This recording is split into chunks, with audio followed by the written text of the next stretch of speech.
es Maria, tota pulcra es Maria, et macula originalis, non est in te.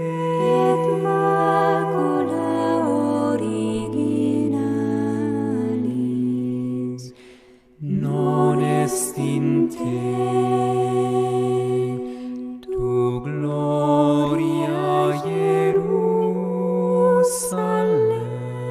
tu laetitia Israel, tu honorificentia populi nostri, tu advocata peccatorum.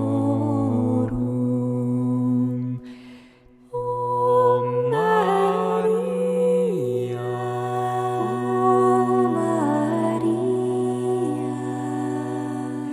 Virgo prudentissima, Mater clementissima,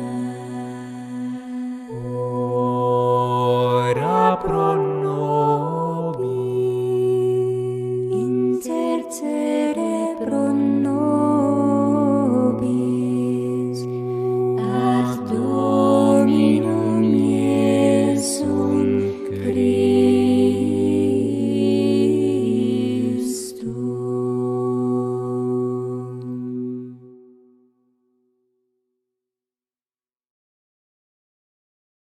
tota pulcra es Maria, tota pulcra es Maria, et macula originalis, non est in te.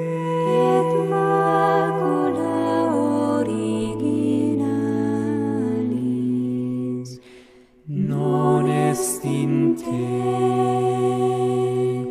Tu gloria Jerusalem, tu laetitia Israel, tu honorificentia populi nostri, tu advocata peccatorum. O Maria,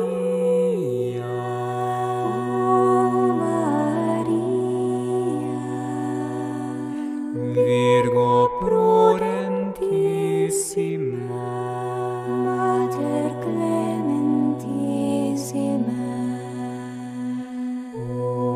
ora pro nobis, intercede pro nobis, ad Dominum Iesum Christum.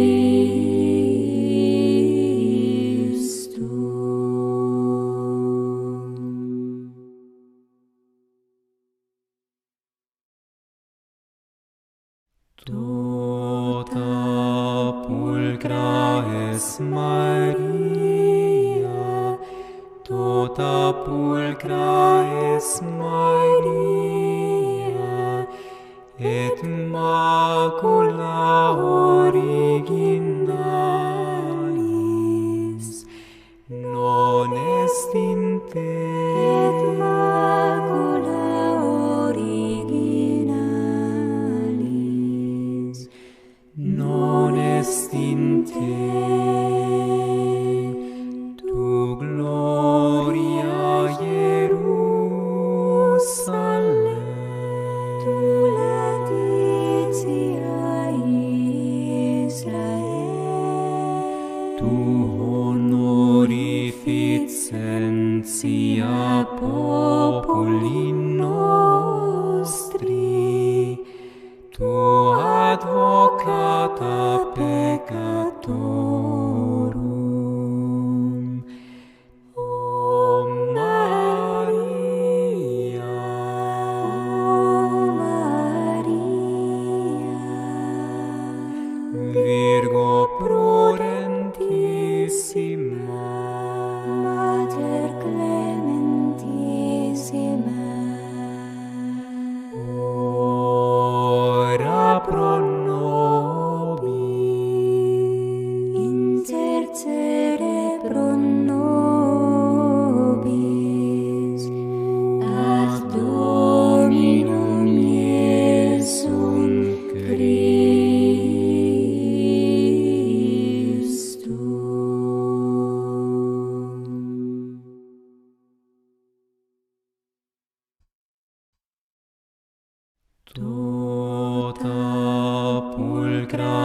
es Maria, tota pulcra es Maria, et macula originalis non est in te. Et macula originalis Non est in te. Tu gloria Jerusalem, tu laetitia Israel, tu honorificentia populi nostri, tu advocata peccatorum.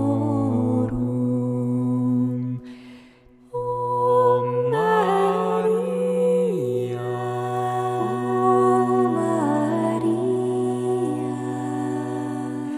Virgo prudentissima, Mater clementissima, ora pro nobis, intercede pro nobis, ad Dominum Iesum Christum.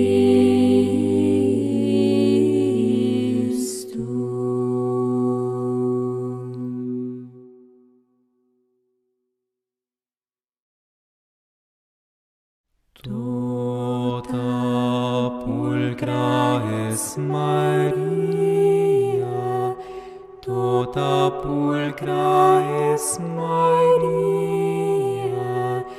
et macula originalis non est in te. Et macula originalis Non est in te. Tu gloria Jerusalem,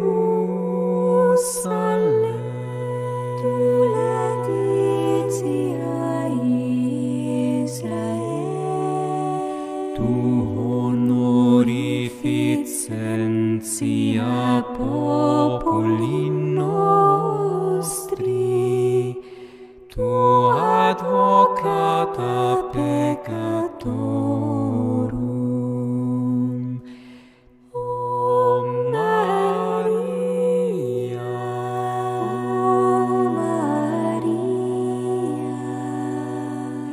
Virgo prudentissima, Mater clementissima, ora pro nobis, intercede pro nobis, ad Dominum Iesum Christum.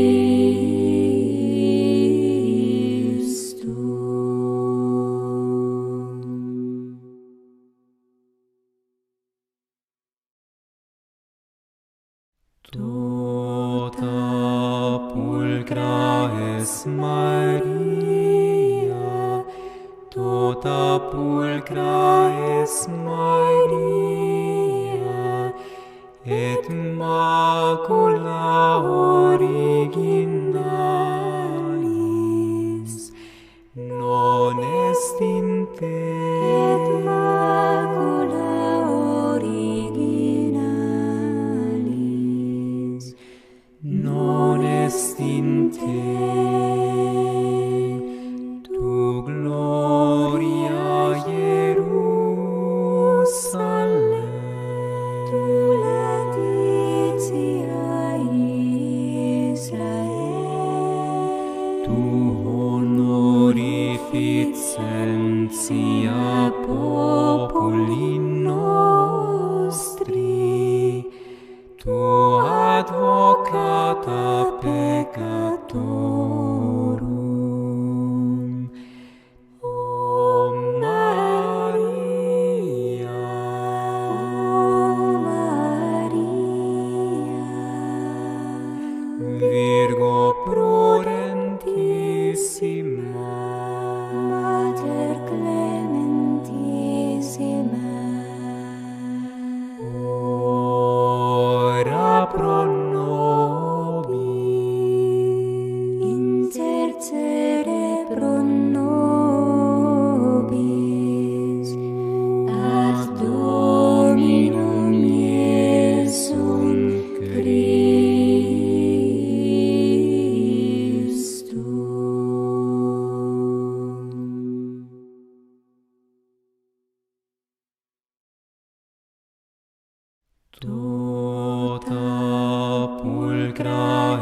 Maria, tota pur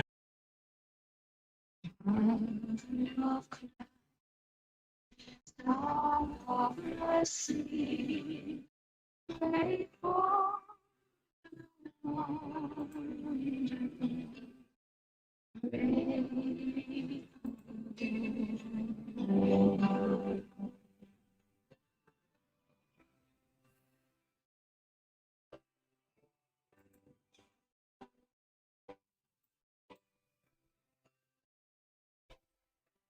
oh, gentle Jesus, spotless,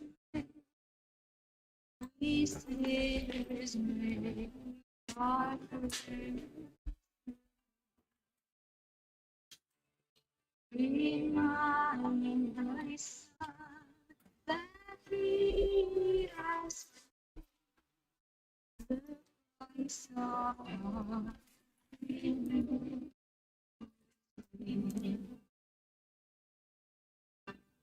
Virgin most true, star of the sea, pray for him.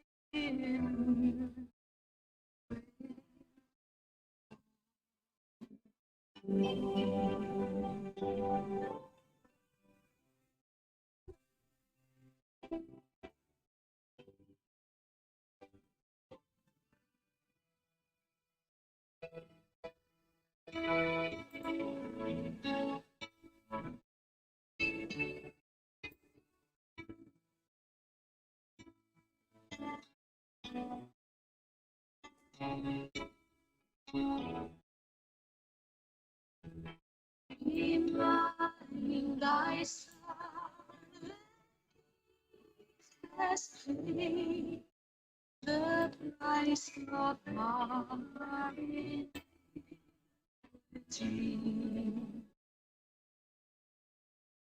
Mother of Christ, star of mercy, pray for thy children. Pray for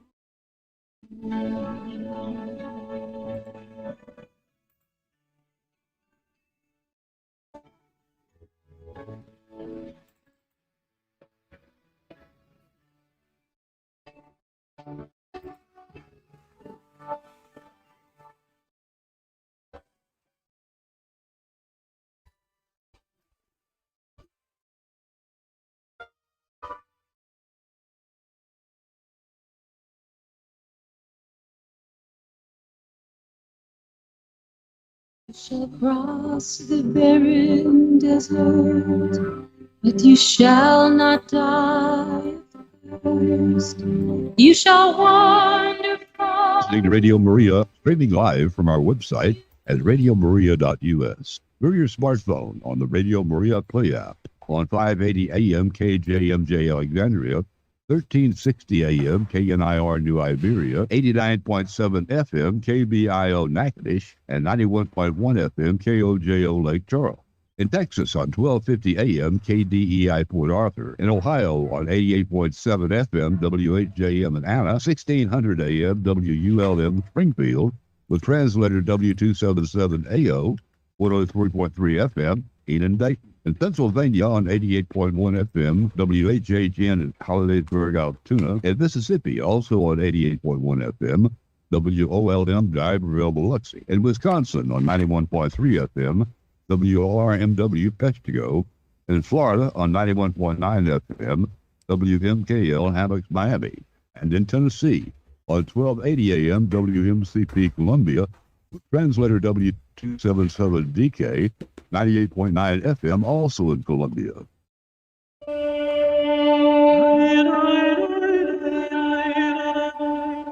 You are listening to Radio Maria, a Christian voice in your home. We now present our program, Jesus, the Promised Messiah of Judaism, with your host, Roy Showman. Hi, this is Roy Showman, and welcome again to Jesus, the Promised Messiah of Judaism, the show on Radio Maria that celebrates the Jewish roots of the Catholic Church. or seen the other way around, that celebrates the fulfillment, the full realization of all of the promise of Judaism in the Catholic Church and her sacraments. Well, I decided to go back today to one of my old favorites, so to speak, which is a Jewish convert to the Catholic Church. He was a Hasidic. That's the ultra-Orthodox Jewish man who grew up in Hungary, in the mountains of Hungary, at the turn of the 20th century, not the 21st century, and lived out his life in New York City after he had a very miraculous conversion in which Jesus spoke to him.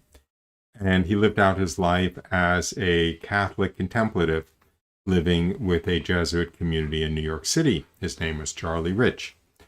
And he is one of the Jewish Catholic converts that is featured in Honey from the Rock, my collection of Jewish to Catholic witness testimonies.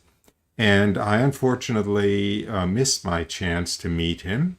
I had entered the church just probably about a year or two before he passed away, and I had been very much looking forward to meeting him the following Passover, and he passed away, I don't know exactly, but a few weeks or a few months before that scheduled meeting. However, a very, very, very close friend of his, Rhonda Chervin, is also a close friend of mine.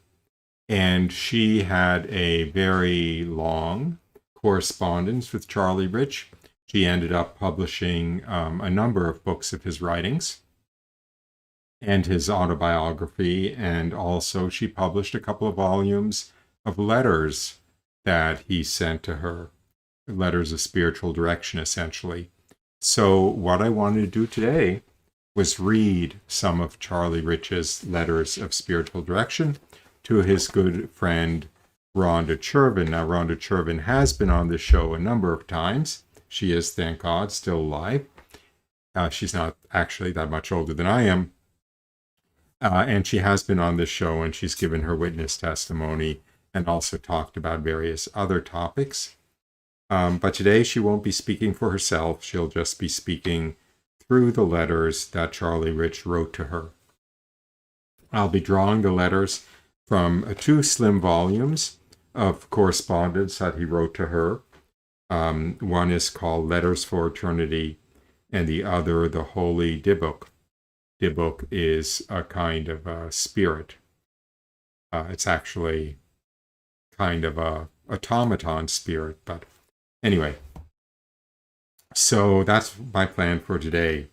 This is a live call-in program. The number here is 866-333-6279 or 866-333-MARY, M-A-R-Y, or if you use Skype, it's on.air.rm.skype.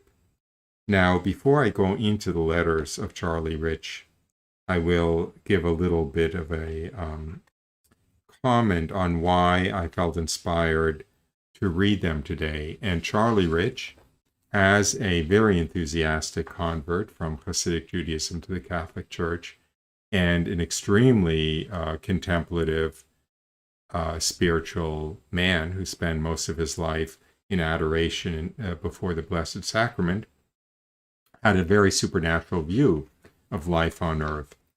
And tell the truth, as the prospects for our happiness on earth seem to perhaps be disappointment, sure, we don't get a fair deal, but are we expecting one when we say we are close followers of the God-man? And is it not in the next world we are expected to look for getting a fair deal? And aren't we supposed to be the victims and not the successful people the world so falsely admires? Are we not supposed to be satisfied with Christ alone? And is he not sufficient for all our needs? Sure, you yourself and anyone else who has given themselves up to the wholehearted love for Christ, sure you did not receive what you feel you should have received in the present life. But, Rhonda, did Christ receive all that's coming to him? And are we not supposed to be satisfied with Christ alone? And is not God's will sufficient for us? And God's will is found in everything that happens to us, be this in accord or not in accord with what we feel proper for us. No, Rhonda, dear. Christ is all we need to be happy, both in this world and in the next, so that if good things happen to us, well and good. If not, it does not matter, so long as we have Christ. I thank God, Rhonda, that when I got the grace to become a Catholic, that grace was enough for me.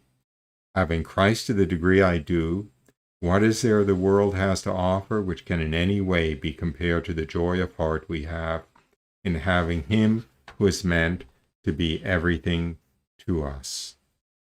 My Lord and my God, St. Francis said, and what more than God do we need to live in this world with the amount of peace we have to live in it? You are a Catholic, Rhonda, and so being one should suffice for all your needs. Never mind that there are lots of things which you feel could have been different than they are. You will get your reward when you die, and then only. It's in the next life. I do so because in the letter to Robert, you seem to complain because you feel that things should be different than they are. But even if they were different, you would still have to wait for the next life for things to be what you want them to be. Goodbye, Rhonda. And as a saint said to someone, you will find happiness on the other side of the grave. Charlie. Okay, pretty sobering. Pretty sobering, no? But it's really what it's all about. We are always complaining we did not get a fair deal in this world. Did Christ get a fair deal? Did the saints get one? Did St. Paul and St. Peter and all the Christian martyrs get one in the arenas in which they underwent their horrible tortures? Did Christ receive all that's coming to him? And are we not supposed to be satisfied with Christ alone? And is not God's will sufficient for us? And God's will is found in everything that happens to us, whether it is in accord with what we wish or not in accord with what we wish. Okay.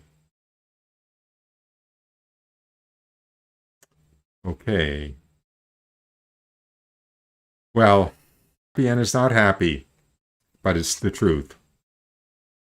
Everything that happens to us is God's will. Everything that happened to Jesus was God's will. Everything that happened to the martyrs and the saints and the apostles was God's will. So I'm afraid that whether we like it or not, didn't Jesus say, no man is greater than his master? This is the way they treated me, they'll treat you this way also.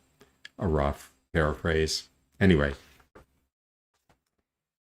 If we're looking forward to the re-education camps or to the gulag or to the one world antichrist government or to whatever may await us, it's a good perspective to maintain. Okay, another letter from Charlie Rich. Here's a beautiful thought from St. Catherine of Genoa. O man, do not feel God's great love while you are still in this world. What do you think it will be like in the next life? St. Catherine makes us realize how grateful we should be for God's great gifts to us. Yes, we should more than thank God for his goodness to us in the present life, because if we did, how dear we would become to him, and what graces and favors he would shower upon us. It says in one of the Psalms that God is wonderful in his saints, and this in going out of his way to fill their inner being with a joy and delight. Only they get the grace to experience who love his divine Son very much. And though we cannot now know for certain the degree of love we now have for God, it is the aim of both of us one day to be numbered among the chosen ones of Almighty God. And this is not because of what we are and do, but because of his being infinitely merciful to the race of men. If we feel God's love for us even in this world, just imagine the love for us we will feel from him in the next. If I'm not mistaken, I think that the Blessed Virgin Mary in one of her recent reported apparitions, Rhonda Chervin. What are the few years we spend on this earth compared to the ones we shall spend in heaven? Why make such a fuss about the pitiful few years we spend on earth? Last night I said to someone in a dream, I am very happy because of the joys awaiting me in eternity. End of thought. That's what should make us happy, is the thought of the joys awaiting us in eternity. Saint Teresa of Avila is famous for having said, when we get to heaven, we'll realize that the most painful life anyone ever suffered on earth, the life on earth filled with the most suffering of anyone ever, will amount to no more than a night in a bad motel. Also, by the way, especially now, boy, I try to avoid getting political, but it's hard in these days sometimes to avoid being political. Well, anyway, I will avoid being at least, I don't know, favoring a political party, let's say. However, many of us, some of us these days, hope that the 2024 election in the United States will change things for the better. We perhaps hope that a certain candidate will turn things around and put things on the right track. Well, that is the secular meaning of the word hope. And in a sense, there's nothing wrong with hoping that the conditions in our life on earth improve, or the conditions in our country improve, or that we avoid World War III or whatever. It's fine to hope for that. But that's not what the theological virtue of hope is. The virtue of hope isn't being an optimist and hoping that there's a happy outcome to the next election. The theological virtue of hope is finding our joy in the hope of heaven and in the eternity of joy which awaits us in heaven, and focusing our emotional anchor, so to speak, on that, our center of gravity, our compass on that. So, and then these letters from Charlie Rich, of course, are full of the theological virtue of hope, that his joy, as he said in that last passage, last night I told somebody I'm very happy because of the joys awaiting me in eternity. That's what should make us happy, not the joys that are awaiting us on earth, which will pass away in any case. Okay, continuing with letters from Charlie Rich. By the way, when I get to the halfway point of this hour, I will take a short musical break. And at that point, if you wish to call in, again, the number here is 866-333-6279 or 866-333-MARY, M-A-R-Y. Continuing, I woke up this morning praying for the whole world. The whole world needs prayer, and it needs it as much as it ever did. It has become pagan again, and made so by the horrible moral practices like abortion and the other diseases in the moral order. Anyway, the world needs prayer much more than it does anything else. It's saved by those who offer up all their sufferings in its behalf. I told you of a mystical experience I had a few years ago. I was walking along Park Avenue between 35th and 36th Street. As I did so, I said to myself, quote, Christ has, in ages gone by, appeared in person to many saints in the different parts of the world. So why can he not appear to us right here in New York City? Close quote. Well, as I thought along this line, I felt someone close by walking along with me and saying these words to me, keep on praying for New York. I did not see any figure, but I felt it was him, even though I did not see anything with the eyes of the body, and I to this day cannot get over the conviction that it was our Lord who was then walking alongside me and saying the words he did. All of this happened some time ago, and yet the experience is as vivid as if it happened today. Well, this is another good thing for us to keep in mind. Some of us have very fulfilling day jobs, so to speak, perhaps, and do a lot in our day jobs. Perhaps we are, surgeons in a hospital, saving people's lives. Perhaps we are school teachers, inspiring and leading and educating the next generation. Perhaps we're catechists, teaching people the faith and so forth. Or perhaps we're none of these. Perhaps we just wash dishes and sweep floors and who knows what, flip burgers. Who knows? That's not what matters. Any of us can do the most important job in the world, which is pray. As a matter of fact, the more menial your day job, so to speak, probably the easier it is to spend more time praying. There's no excuse for not praying, and there is no job, even being the President of the United States, that has more promise of doing good for the world than praying. The world needs prayer more than it needs anything else. So even if you are old and infirm, even if you're in a nursing home, even if you're forgotten by people, even if you're alone in your apartment with everyone who you love having passed away, all of these things are no excuses for not spending your time as Vera spends their time, which is spending your time praying. Anyway, so that was a little thought that flowed out of that last letter of Charlie Rich's. Okay, next letter. These letters, by the way, were written in the early 90s. I started with a letter from 1990, and I'm now on 1992. And I neglected to say at the beginning of the show, I'm not sure I said it explicitly, but Rhonda Chervin was another Jewish convert to the Catholic Church. And she was an atheist Jew. Her parents were hardcore New York City communist Jews.